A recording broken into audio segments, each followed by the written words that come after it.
Gary, many congratulations. A brilliant display, average of over 105. You must be delighted with that. Yeah, anyone's good nowadays, you know, but I think there was a couple of legs here.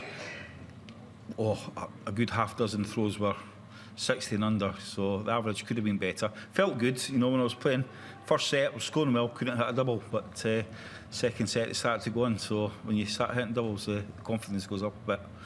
And we've seen you post so many huge numbers on the Pro Tour, the European Tour, but how pleasing is it to transfer that to the big stage again? Just winning a game nowadays is good, you know, but yeah, it can be done, you know. People think it's a young man's game, it's not. You know, it's I can still do it, like I say. Ty's, we came up on Saturday, so me and Ty's been in the room for the last 3 days, and he's been dragging me out for a throw, playing the 1-2-1. He's addicted to 1-2-1, so yeah, so it's got me out of the room instead of just sitting there rocking back and forward on the end of my bed. And just a word on Connor. I know you've got a lot of respect for him, and he pushed you all the way tonight, didn't he? Connor, fantastic player, you know, just like the game before. What a game, Danny Noppet and Justin. A lot of people don't know about Justin, but Justin, I tell you what, he's a serious dart player. You know, one of the nicest blokes on the planet. He just loves everything, and he's going to be good. Same as Connor. You know, he's a grafter, he's a worker, and he's only going to go up in time. You know, he'll be gutted tonight, but he's got a lot more shots of this than what I have, so I don't think it'll feel too bad for me. And talking of top players, Jermaine Wattimena up next for you. Yeah. If you can both maintain your form, we could be in for a cracker there, couldn't we? Well, hopefully, but every time you say that, it's usually a bundle of guff, isn't it? It's usually rotten. But Anderson Van Gilman, it's going to be a great game, and it's rubbish. But no, Jermaine over the last 18, 24 months, he's went from here to there, his darts, you know, so he's been absolutely fantastic over the last 2 years. So that's another hard one. Thanks, Gary. Well played. Thank you. Did you actually move there? Yeah. Gary, congratulations.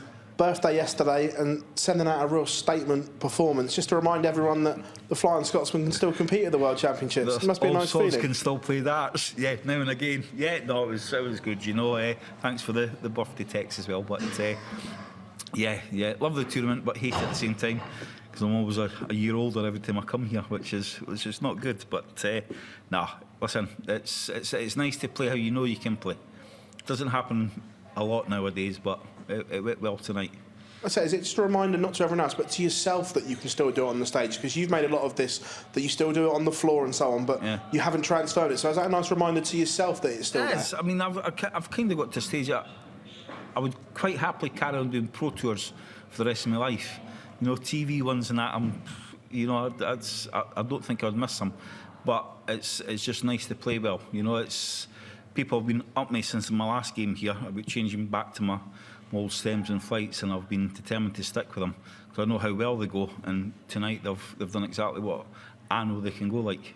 Everyone talks about Luke and Luke, but when you put in a performance, or Michael puts in one of these performances, do the ripples and the whispers start around the practice room? And just to remind everyone that it's not about Luke and Luke. I'm too old. Carry on. Talk away, do what you want. I'm just here to chuck darts, like we always say. But yeah, I mean, the two best players in the world by far.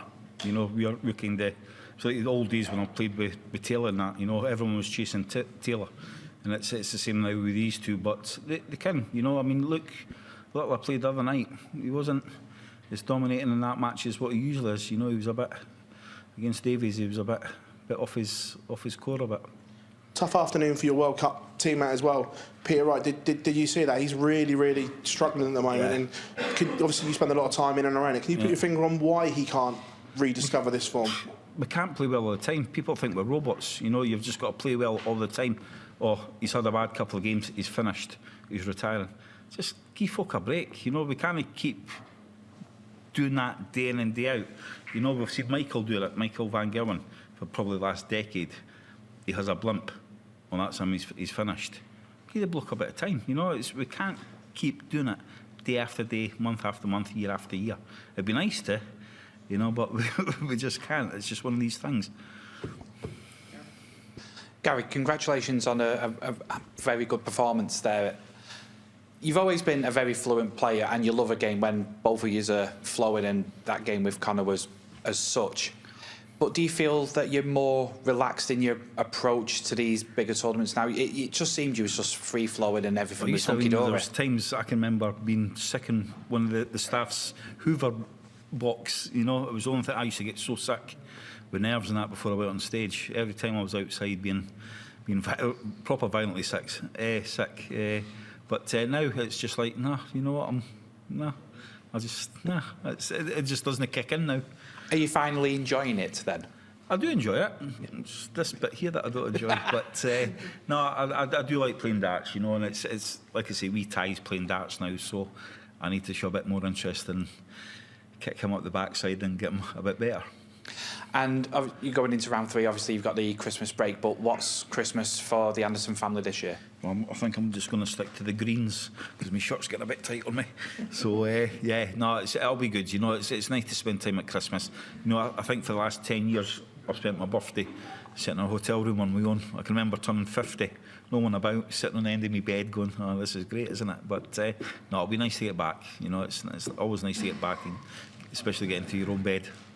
Well, it's really good to see you enjoying your game, and we wish you all the very best. Thank you very much. Evening, Gary. No. That's all good.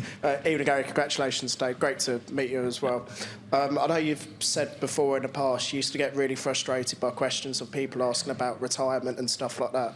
When you go and put up 105 averages and win games like that, does it almost feel a bit sweeter, considering you're hitting back at those people? You know what I'm like? I used to, if somebody says something, I'm going to try my damnedest to prove them wrong.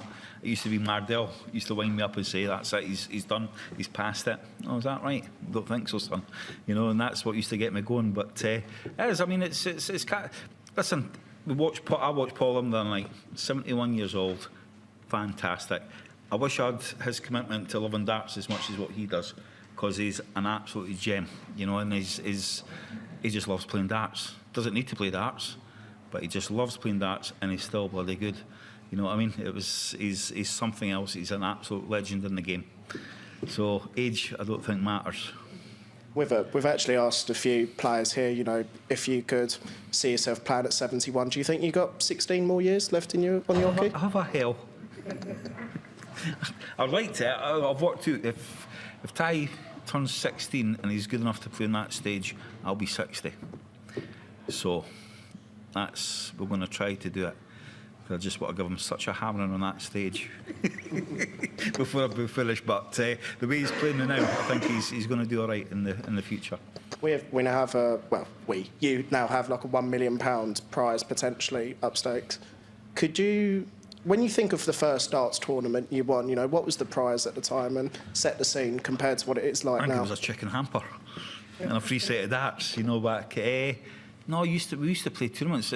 Back in the BDO, you'd get beaten the semis or the final, you get a free set of Elk Master darts or something like that, and that was your prize, you know. But, I mean, darts over the last 10, 20 years, especially the last 10 years, you know, it's humongous. And it's great to see all the youngsters playing, you know. You know, there's kids. I do a lot of exhibitions, and we used to play the old boys of the pub or the darts team. Now it's from 6 years old to 12-year-olds. That's all you're playing darts.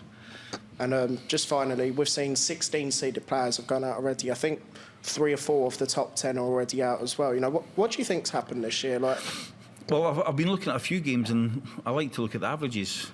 The averages don't guarantee a win, but it's nice to see how they've been playing. But I think they've been rubbish. There's been a hell of a lot under 90 averages, haven't they? And winning. So I don't know. It's just like I say, we're no robots. Sometimes these things happen, but it'll pick up. It'll get better. I'm sure. Well, thank you very much, Gary. Thank you.